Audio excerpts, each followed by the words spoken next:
महर्षी कर्वे स्त्री शिक्षण संस्थेचे सृजन कला विद्यालय आणि सुरवंतिनी गुरुकुल फाउंडेशन या दोन्ही संस्थांच्या वतीने जमलेल्या सर्व मान्यवर गुरुजन गुणीजन व रसिकजनांचे मी सौ रिचा डिंगरे स्वागत करते।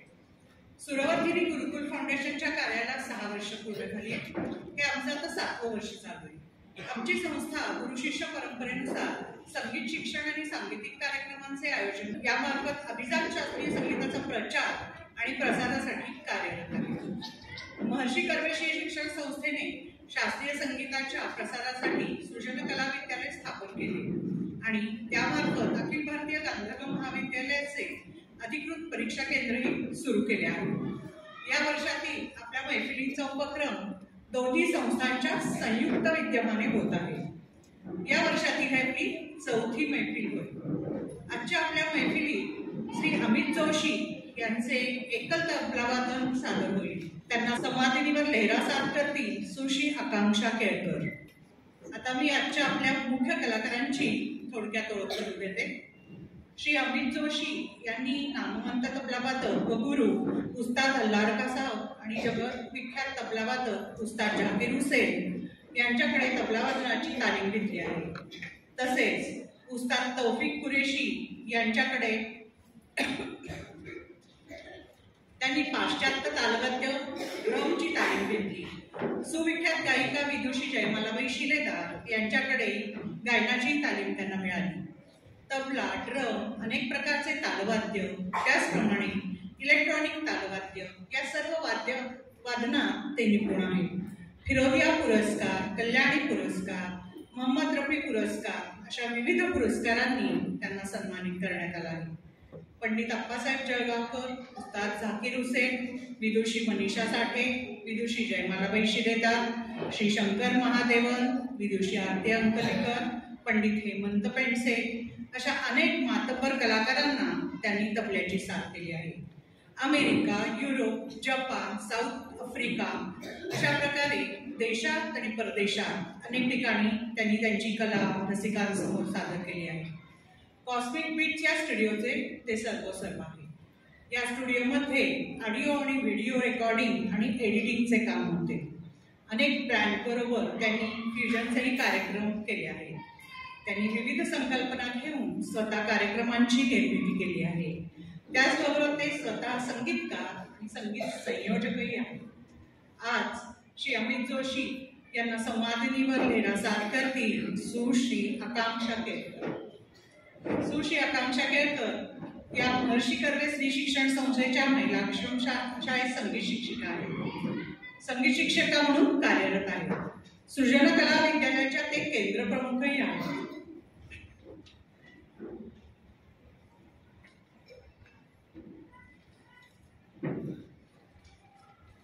गेली अनेक वर्ष त्या डॉक्टर उपेंद्र सहस्त्रबुद्धे यांच्याकडे गायकी अंगाच्या संवादिनी वादनाची तालीम घेत आहे। त्याचप्रमाणे ज्येष्ठ संगीतकार श्री अशोक पत्की यांच्या सहवासात राहून संगीतकार म्हणूनही त्यांचा प्रवास सुरू आहे। आकांक्षा यांनी संगीत दिलेली काही गाणी पंडित सुरेश वाळकर यांच्या आवाजात रेकॉर्ड देखील झाली आहे। आजच्या आपल्या कलाकारांच्या कार्याची माहिती खूप मोठी आहे, पण वेळेचे बंधन असल्यामुळे सर्व नावे घेता आली नाही। त्याबद्दल मी दिलगिरी व्यक्त करते आणि अधिक वेळ न घेता कलाकारांना विनंती करते की त्यांनी सादरीकरणास सुरुवात करा। धन्यवाद।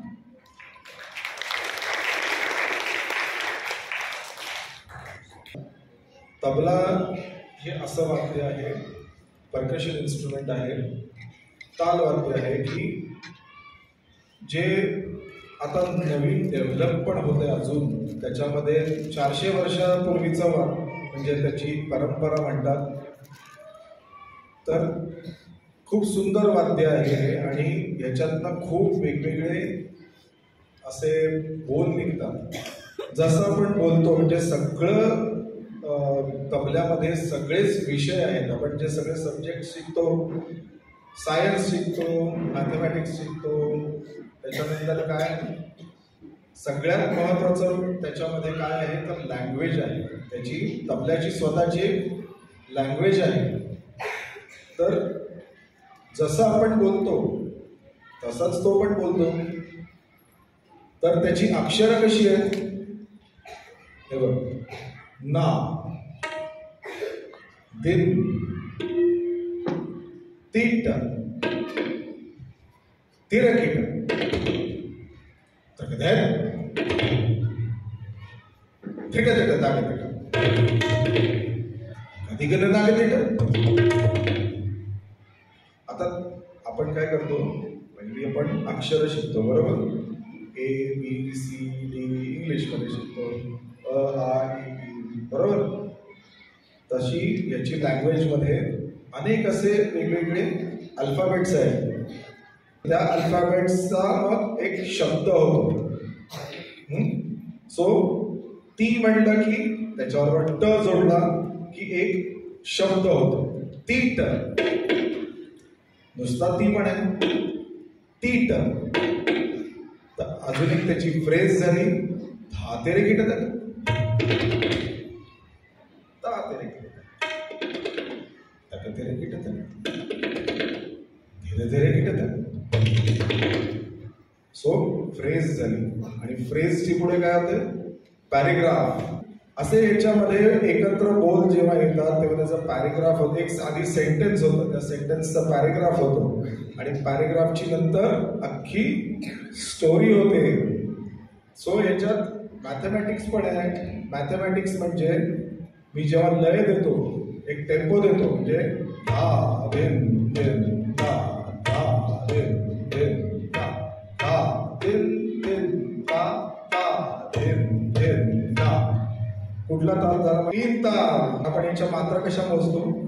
1 2 3 4 5 6 7 8 9 10 11 12 13 14 15 16 1 बरोबर.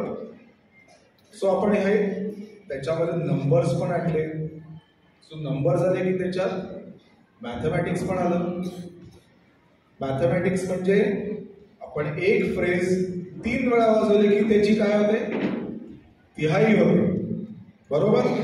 सो इतका इंटरेस्टिंग याच्यामध्ये वेगवेगळे सब्जेक्ट्स आहेत मॅथमॅटिक्स. आणि याच्यातलं सायन्स तर कमाल आहे. तबला गोलच का असतो, चौकोनी का नसतो? हा तबला आणि हा बाया किंवा डग्गा. हा मेटलचा बनलेला असतो. इथे हे मेटल हे आता तांब्याचं आहे आणि हा तबला आहे तो लाकडाचा आहे. त्याला वाद्या आणि चामड्याचं कातड्यांनी त्याला वरती त्याला टेन्शन दिलेलं आहे. हा हे सगळं चामडं आहे आणि त्याच्यातनं नाद कसा येतोय, तर ही शाई लावलेली आहे ना, त्याच्यामुळे त्याचा सस्टेन होतोय. ओम सारखा आवाज येतोय.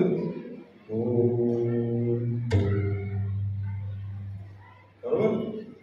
तो तेवढा सस्टेन का होतोय, कारण त्याला शाई लावलेली आहे. याला शाईमुळे सस्टेन आला आणि याच्या गोलाईमुळे त्याचा साऊंड एकमेकांमध्ये त्याचे ॲटम्स जे आहेत ते रिव्हर्बरेट होतात.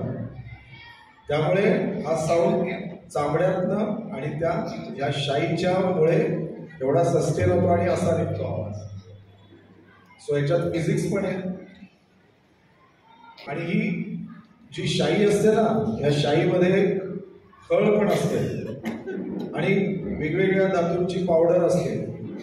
सो याच्यात केमिस्ट्री पण आली. Everything is there. चामडं पण आलं. So biology is also there.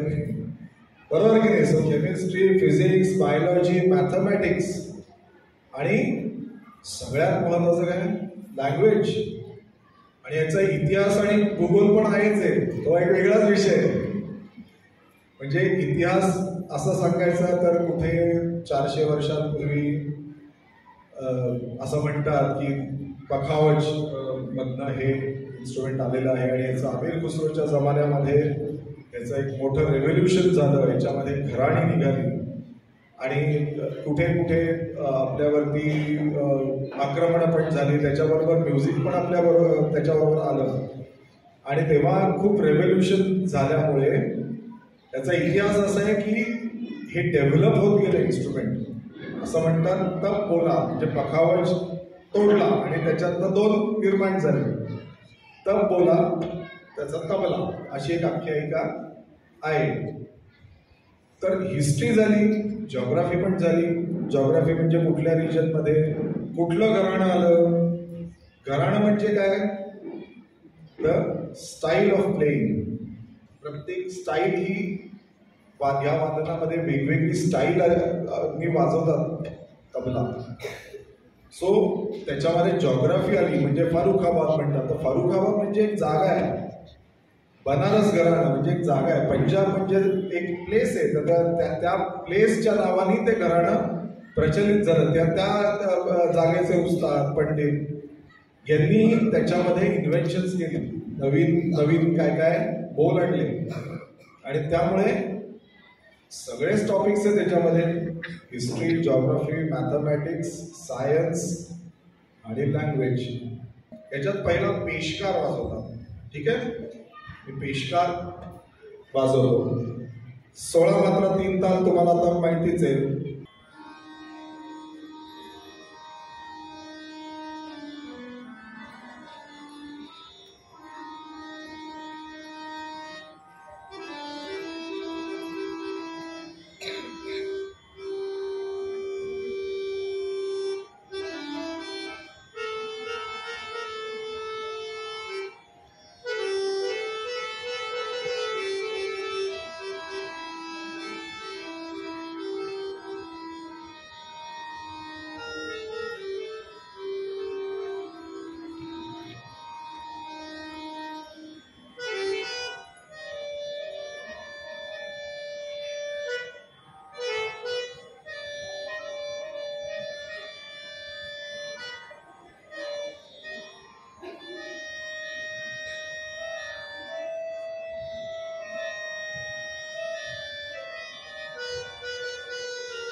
कशी काय चालले?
फ्रेजेस मध्ये काय चाललंय, फ्रेजेस मध्ये सवाल जवाब चाललाय.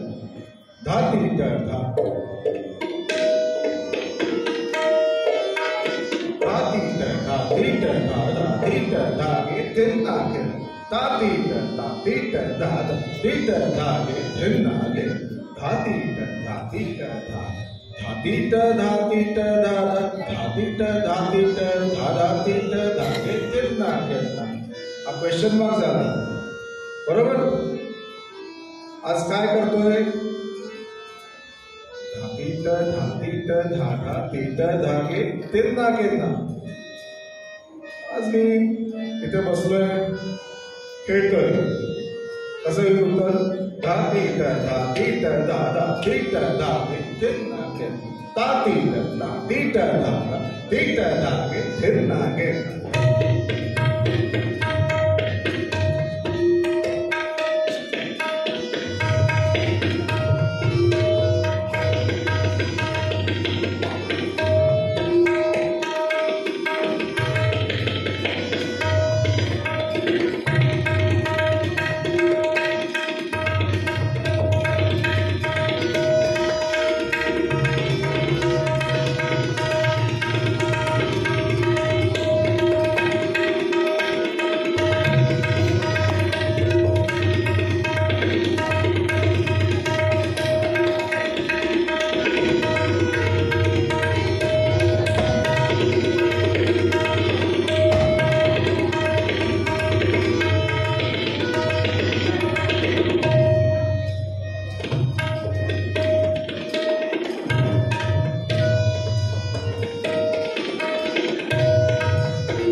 अजून एक काय आहे, त्याचा साऊंड बघा. पुढचा जो कायदा आहे, तुम्ही ट्रेन मध्ये बसलाच असाल. तुम्ही जेव्हा बसता ट्रेन मध्ये तेव्हा काय इंजिन सगळ्यात पुढे असतं आणि मग असा पुढून असा आवाज येतो आणि मग आपल्यापर्यंत येतो आणि मग मागे जातो. ट्रेन मध्ये आवाज कसा आहे, तो या कायद्याच्याच त्याचा साऊंड कसा आहे.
तर त्याचा कसा आवाज येतो, आपला ताशा कसा आहे तसा आवाज येतो त्याचा, तसा तबल्यातनं आवाज पण येतो. म्हणजे तबल्यामध्ये सगळी वाद्य वाजतात, सगळ्या वाद्यांचं इमिटेशन आपण तबल्यामध्ये करू शकतो. That is why tabla is the king of all percussions. Okay, so Lal Killa आहे का, कसं वरती नगाराचा आवाज कसा येईल.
एक सुस्त मित्र असतो आणि एक चुस्त मित्र असतो, फास्ट. दोघांचं कॉन्व्हर्सेशन काय होईल. एक म्हणतो चल रे चल निघूया, उठ आपण जाऊ कुठेतरी सिनेमाला, काहीतरी मजा करू. दुसरा म्हणतो काय अशीच असतो, तो म्हणतो नको यार, तसाच झोपून राहतो. तसं कॉन्व्हर्सेशन काय होईल.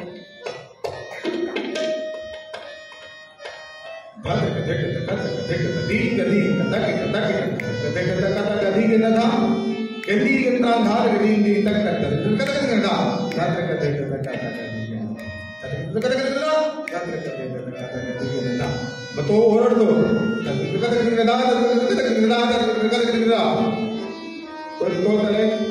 पटकाच मारतो की चल उठ.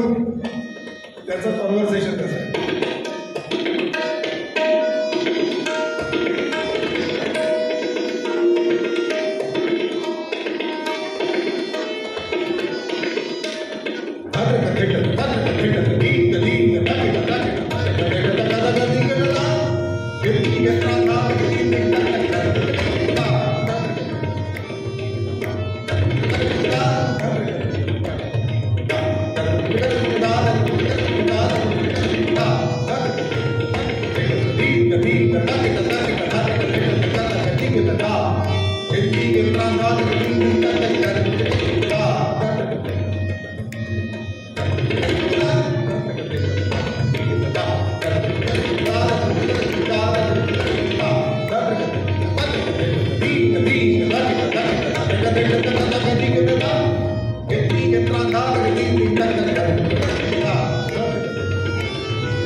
बघूया.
कसे येतात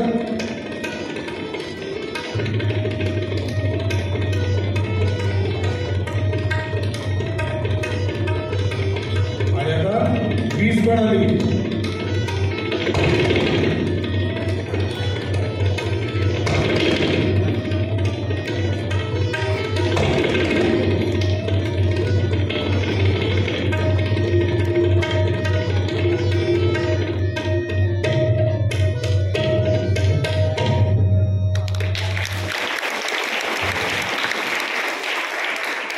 पाऊस तर जोरात पडतोय.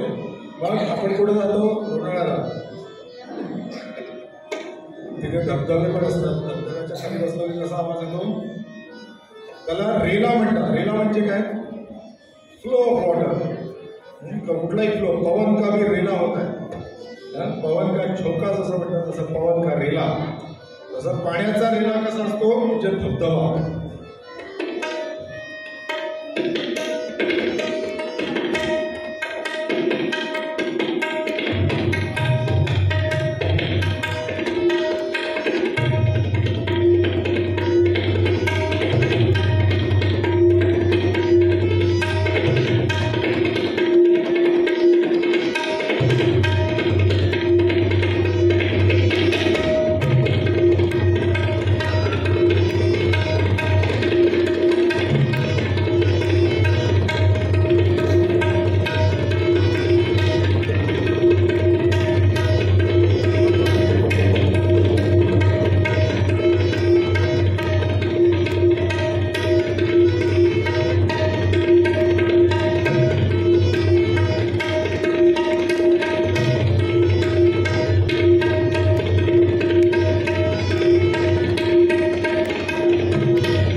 शिवसेनेचा डमरू कसा वाजतो?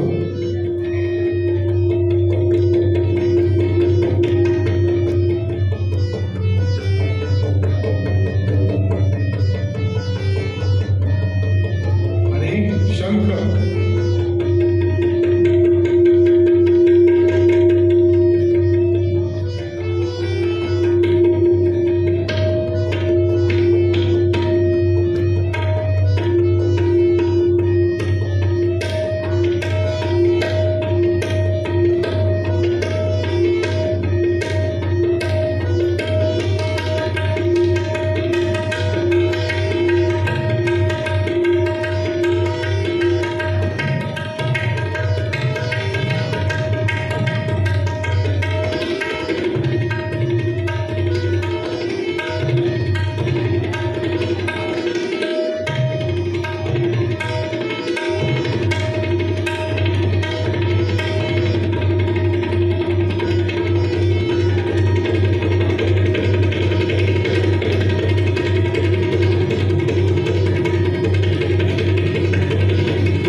मी आभार प्रदर्शन करण्यासाठी थोडेसे बोलेन. आजच्या कार्यक्रमात आमच्या विनंतीला मान देऊन इतके दर्जेदार सादरीकरण करणारे श्री अमित जोशी आणि त्यांना संवादिनी साथ करणाऱ्या सुश्री आकांक्षा केळकर यांचे मी अतिशय मनापासून आभार मानते.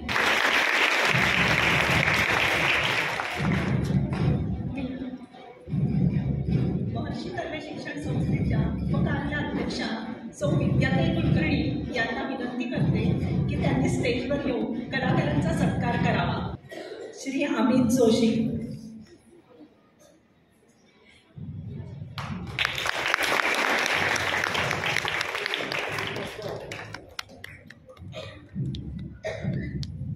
आकांक्षा केळकर.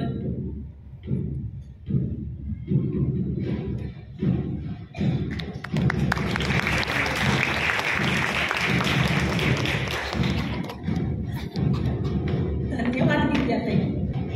तसेच आपल्या आजच्या मैफिलीची मनी व्यवस्था सांभाळणारे श्री संजय बेंद्रे यांचे देखील मी आभार व्यक्त करते. आजच्या आपल्या मैफिलीच्या आयोजनामध्ये आमच्या संस्थेच्या बरोबर संयुक्त विद्यमाने काम करत ज्यांनी अत्यंत मोलाचे सहकार्य केले त्या महर्षी कर्वे स्त्री शिक्षण संस्थेच्या सृजनकला विद्यालयाचे संस्थेचे कार्याध्यक्ष श्री रवींद्र देवसर, उपकार्याध्यक्षा सौ विद्याताई कुलकर्णी, सौ कांचनताई सातपुते व केंद्र प्रमुख सुश्री आकांक्षा केळकर यांचे आणि सर्व समिती सदस्यांचे मी सूर्यवर्धिनी गुरुकुल फाउंडेशनतर्फे मनापासून आभार व्यक्त करते. आजच्या कार्यक्रमात अनेक मान्यवर, संगीतातील अनेक कलाकार, गुरुजन व संगीततज्ञ उपस्थित आहेत.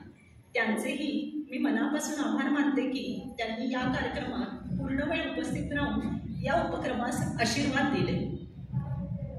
भारतीय संगीताचे विविध पैलू लोकांपर्यंत प्रत्यक्ष पोहोचवण्यासाठी शास्त्रीय संगीतातील दर्जेदार कलाकारांना तितक्याच उत्तम दर्जाचे कार्यक्रम मिळावेत यासाठी आणि संगीतातील विद्यार्थ्यांच्या ज्ञानात भर पडावी म्हणून दरवेळी नवनवीन उपक्रम व विविध कार्यक्रम आयोजित करणारे सूर्यवर्धिनी गुरुकुल फाउंडेशन संस्थेचे गुरु श्री यश कोल्हापुरे यांचे मी मनापासून आभार व्यक्त करते.